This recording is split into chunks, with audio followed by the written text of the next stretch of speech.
What's up, everybody? It's your boy. I'm back. Usually I like to record these videos, give a little bit of inspiration, maybe a little bit of encouragement to you, right? Just a lesson I learned in my personal life that I think might be applicable to your life.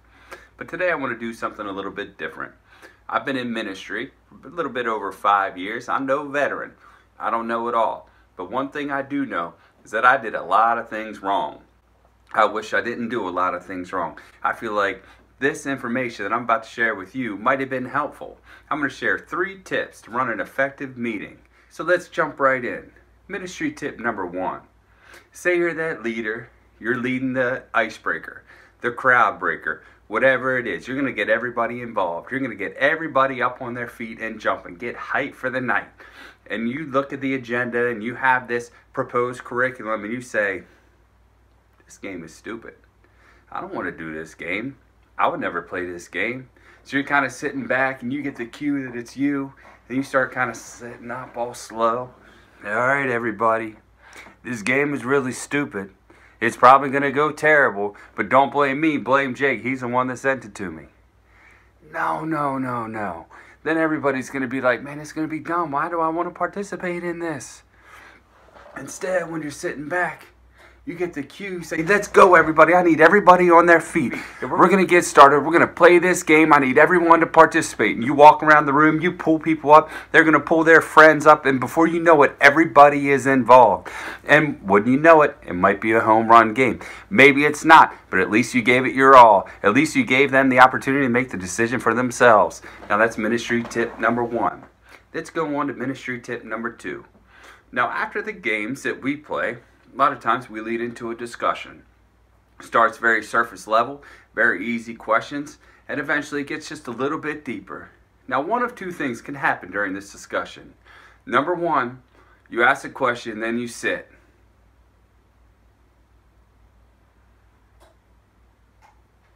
And it gets awkward, man, because no one answers.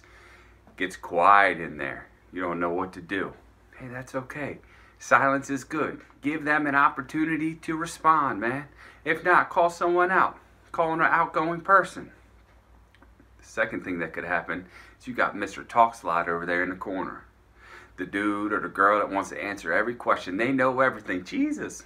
Oh, Jesus. Oh, well, what I try and do is this. They want to talk forever, right? The 15-year-old that's been given the wisdom that Solomon had. You know what I'm saying? You all know that kid. And when you ask this question, they raise their hand, they're ready to answer. Maybe you say, hey, I'm glad you want to answer. I'll get back to you. I'm going to give someone else an opportunity to answer.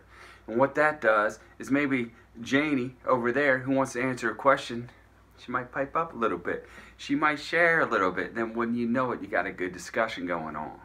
Ministry tip number 3. At the end of each of our meetings, now I work with high school age young people, we do a little wrap up. We do a little message. We tie in a Bible verse, right? We share a personal story. We offer some application, a little challenge.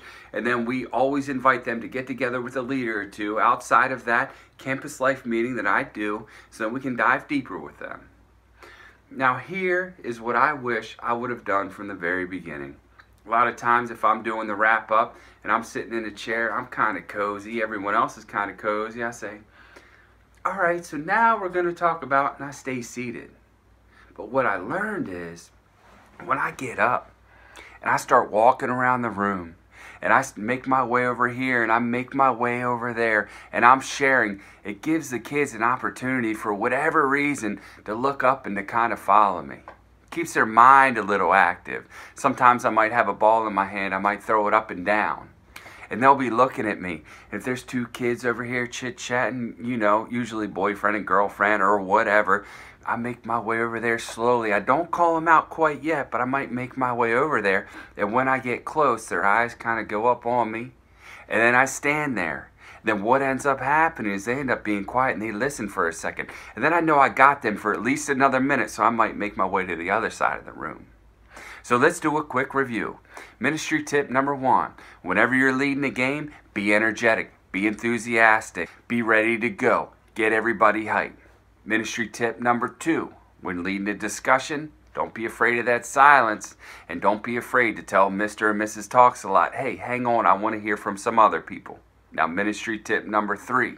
When you're doing your message, the closing wrap up, when you're tying in the Bible, when you're sharing a personal story, don't just sit there and get comfy and talk in a laid back atmosphere, but get up, walk around the room, make eye contact. People are chit chatting, walk over that way. Don't be afraid to walk around the room, to get close, to stand next to, and to project your voice. Because it will keep their mind going. Maybe you need to throw something up in the air like that, kind of get them looking, and then you got them for a minute or two. Now, those are just 3 tips that I think were very helpful. Yeah, they're elementary. Yeah, they're simple. Oh, the Apple Evangelist, I already know that stuff. Hey, that's great. I'm glad you do. But I'm just saying, I didn't know that in the beginning, or maybe you need a reminder, just like I need a reminder. You know what I'm saying? Hey, look, I appreciate y'all watching.